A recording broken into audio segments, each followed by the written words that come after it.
Blessed day to everyone. We will be discussing the chapter 3, which is all about the environment of the entrepreneurial venture. So, dito, sa kabuuan ng chapter 3, iisa-isahin natin yung mga environment na kung saan nakakatulong or nakakaapekto sa flow or operation ng ating business.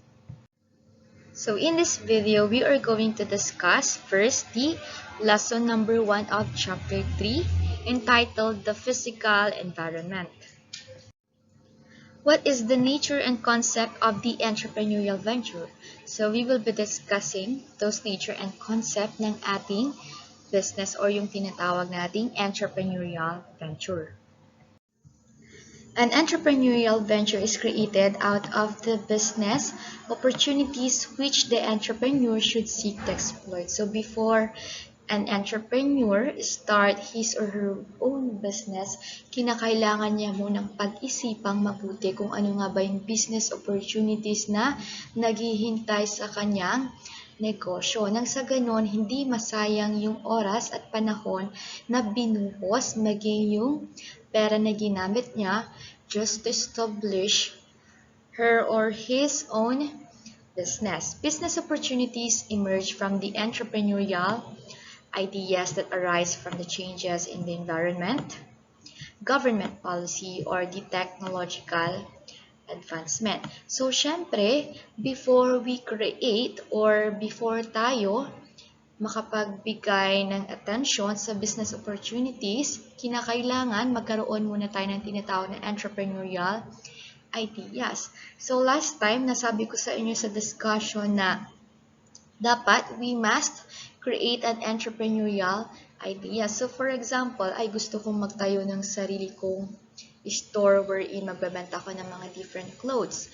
And then, once na nakapag-create ka na ng ideas mo, na ganyan pala yung gusto mong klase ng negosyo, then, mag-iisip ka na ngayon on how you are going to sell those product na meron ka. So, you can use the social media or yung mga different selling account, kagaya na lang ng mga Lazada, na mga Shopee. So, malaki talaga yung nagiging tulong ng business opportunities para mas lalo pang mag-grow ang ating business. So, nagkakaroon ng business opportunities through the changes in the environment, government policy, or the technological advancement. So, iisa-isahin natin yan. What is the entrepreneurial process of creating a new venture? So, babalikan lang ulit natin the entrepreneurial process of creating a new venture. So, first one, we must create an entrepreneurial ideas before tayo mag-proceed dun sa pag-identify or pag-determine kung ano nga ba yung entrepreneurial opportunities na makakatulong para mas mag-grow ang ating business. And susunod na si opening of the entrepreneurial ventures kasi nga naka-ready na yung mga bagay na kinakailangan mo gawin before you start your own business. So the entrepreneur needs to possess the necessary entrepreneurial character traits, skills, and competencies before exploiting the business opportunities. Kaya nga, dinidiscuss natin yung different character traits, skills, and competencies ni entrepreneur ay nang sa ganon, kapag dumating tayo sa point na mag-start na tayo ng sarili nating business, we will identify the business opportunities, hindi na tayo mahihirapan pang i-handle ang operation ng ating business. Kumbaga, sabi nga nila, before ka pumasok sa isang labanan, dapat meron kang sandata. So, sa mundo ng pagnenegosyo, kinakailangan maging prepare tayo. The entrepreneurial character traits, skills, and competencies influencing the opening of business. So, kagaya kanina, di ba? Pinaka-first one natin is creation. Ngayon, alam na natin yung entrepreneurial opportunities. And dinagdag natin si character traits, skills, and competencies. Kasi nga, kahit na meron ka ng ideas, meron ka na, or na-identify mo na yung entrepreneurial opportunities, kung wala ka namang character traits, skills, and competencies, mahihirapan kang mag-succeed doon sa goal na meron ka para sa business mo. Ngayon, kung naka-prepare na tong tatlong na to, Then, syempre, you can start in opening your own entrepreneurial ventures. The entrepreneur must first evaluate and analyze the business environment. Bakit nga ba? So, I'll be giving you an example. So, last time, nung pumunta kami sa Cebu, doon sa place na kung saan pinagstayan namin, medyo malapit siya sa sementeryo. So, sa sementeryong yun, maglakad ka lang ng konti, meron ng resort doon. So, yung resort na yun, hindi siya nag-ooperate. Bakit? Kasi hindi pinayagan dahil nga katabi lang siya mismo ng sementeryo. So, ikaw, kung isa kang customer, 'di ba? Pipiliin mo ba na matulog doon? Pipiliin mo bang kumain sa ganong klaseng resort? Syempre, hindi. Magkakaroon or madi-discourage tuloy tayo na pumunta sa ganyang resort. Kaya nga, napaka-importanteng alamin muna natin yung magiging environment nung business na gusto nating establish. So, another example, magtatayo ka ng piggery. Paalangan naman na itayo mo siya sa mga or dun sa isang place na maraming tao, na maraming kabahayan. Syempre, hindi. Kasi nga, irereklamo kanila and then, magkakaroon din naman ito ng bad impact sa kanilang kalusugan. So, magkaroon muna tayo ng survey before we start our own business sa isang community. The environment where the business venture will operate is an important factor to consider in opening a new business. So, wag tayo basta-bastang magtatayo ng sarili nating business sa isang community. Alamin muna natin kung ano nga ba yung mga pangangailangan nila. Alamin natin kung yung place ba na pagtatayo natin ng business is masyadong malayo sa palengke. What if bibili tayo ng mga kinakailangan nating gamitin, mga raw materials, diba? Makakatipid ba tayo? O baka mas mapapamahal tayo kasi nga sobrang layo natin doon sa market or doon sa ating suppliers. So, we need to consider yung mga bagay na kailangan nating i-consider. So now we will be discussing the entrepreneurial environment as another factor influencing the opening of business. So here's the question. What are the 3 layers of the environment where the business operates? So first one ng ating environment is the physical or natural environment. So this is the first layer of the environment. So since it is the first layer of the environment, it is composed of the natural elements that are inherent in the earth. So, ito ay nag-e-exist na siya. Hindi siya ginawa ng tao. Ginawa ito ng Diyos. So, these are considered as physical or natural environment.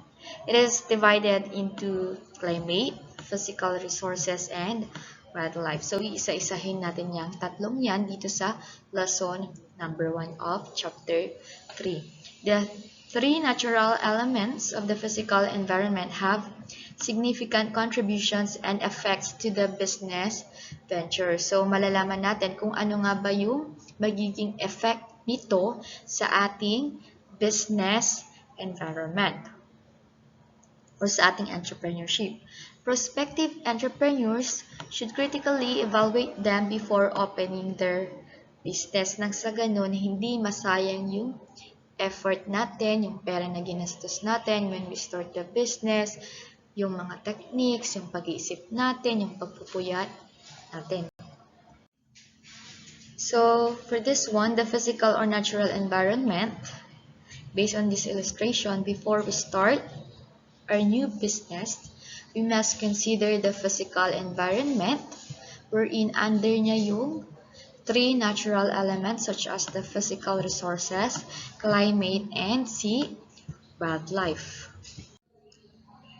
So letter A is the climate.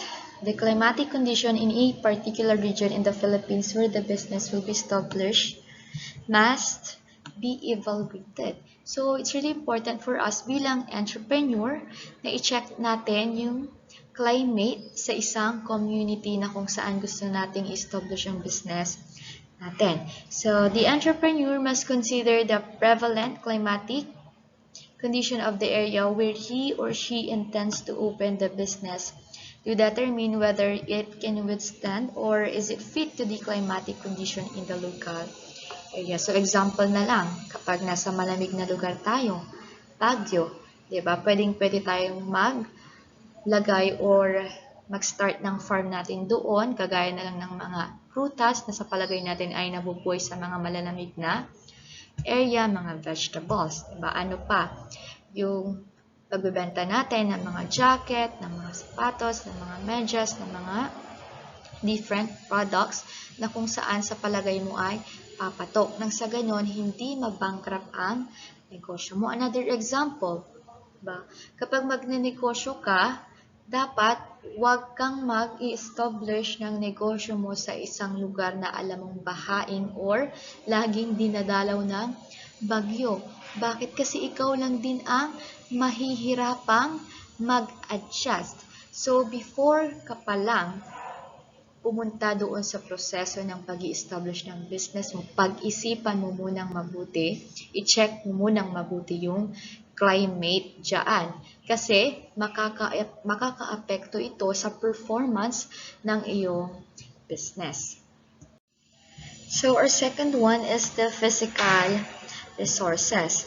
The availability of raw materials is another major factor that can influence or failure of the business venture. So, kailangan kapag magtatayo tayo ng sarili nating business, we must consider if the raw materials na gagamitin ba natin is available, kung gaano nga ba siya katagal na magiging available sa atin. Nang sa ganon, di ba, kung dumating ka man sa time na mawalan ka ng available raw materials, at least pwede kang maghanap ng another supplier.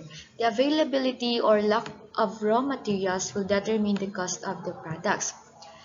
So, totoo nga naman talaga ito. Bakit? Kasi kung konti lang yung supply ng isang raw materials na gagamitin mo for your product, syempre, yung presyo na sisingilin nila sa iyo ay masyadong mataas. Kaya nga, piliin mo, kung magnenegosyo ka man someday, piliin mo yung business na sa tingin mo, kapag kakailanganin mo yung raw materials, maipo-provide ito. Hindi ka mahihirapan na hanapin ito.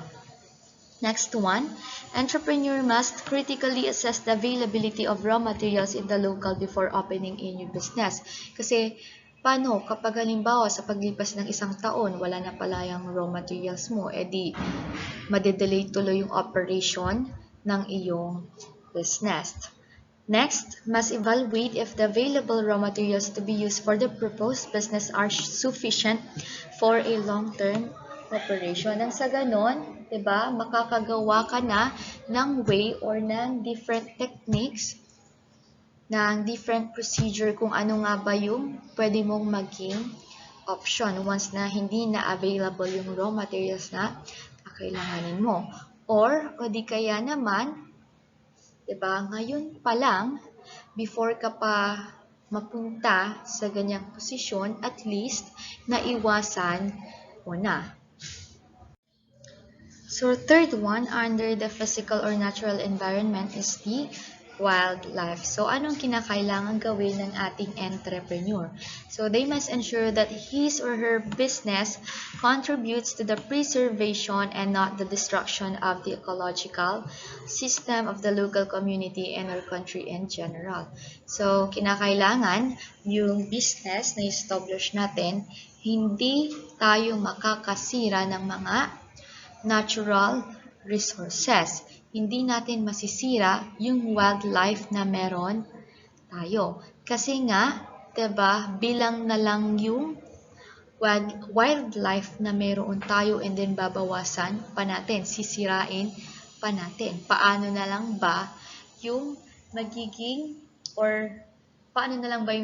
kahihinatnan ng paligid natin or ng environment na meron tayo. Next, he or she must not open a business venture that will destroy the wildlife reserve. bilang entrepreneur, it's our obligation na magsilbing role model sa ating community na kinalalagyan natin. So instead, since we are a role model ng ating community, dapat lahat ng mga proseso na ginagawa natin ay makakatulong at makakapag-motivate sa community natin na gawin din yung bagay na ginagawa natin. Next one, an entrepreneur's task is to become a model of social responsibility and environmental awareness. So, gamitin natin yung business natin para i-encourage yung community na kinalalagyan natin na kailangang mahalin ng bawat isa sa atin yung environment na kinalalagyan natin. Bakit? Kasi kung patuloy nating sisirain yung wildlife na meron tayo, sino rin ba yung makakatanggap ng negative result? Tayo rin naman na mga tao. Bakit? Kasi nakikita natin yan kapag may bagyo, di ba? Binabaha tayo. So, tayo rin talaga yung naapektuhan sa bawat maling desisyon na ginagawa natin. So, instead of destroying those wildlife na meron tayo, why not i-motivate natin yung mga taong nasa paligid natin na magtanim ng mga halaman, mag-alaga ng mga hayop, lalo na yung mga endangered species. So, yan yung lesson number 1 ng ating chapter number 3. So, sa susunod na discussion, we will be discussing the societal environment. I-discuss din natin yung industrial environment at yung environmental scanning, which is the internal analysis. So, if you have any question, do not hesitate to ask me. You can send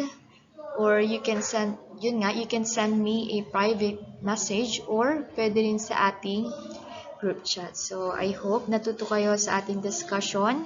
Sa susunod na lang ulit. God bless everyone and take care.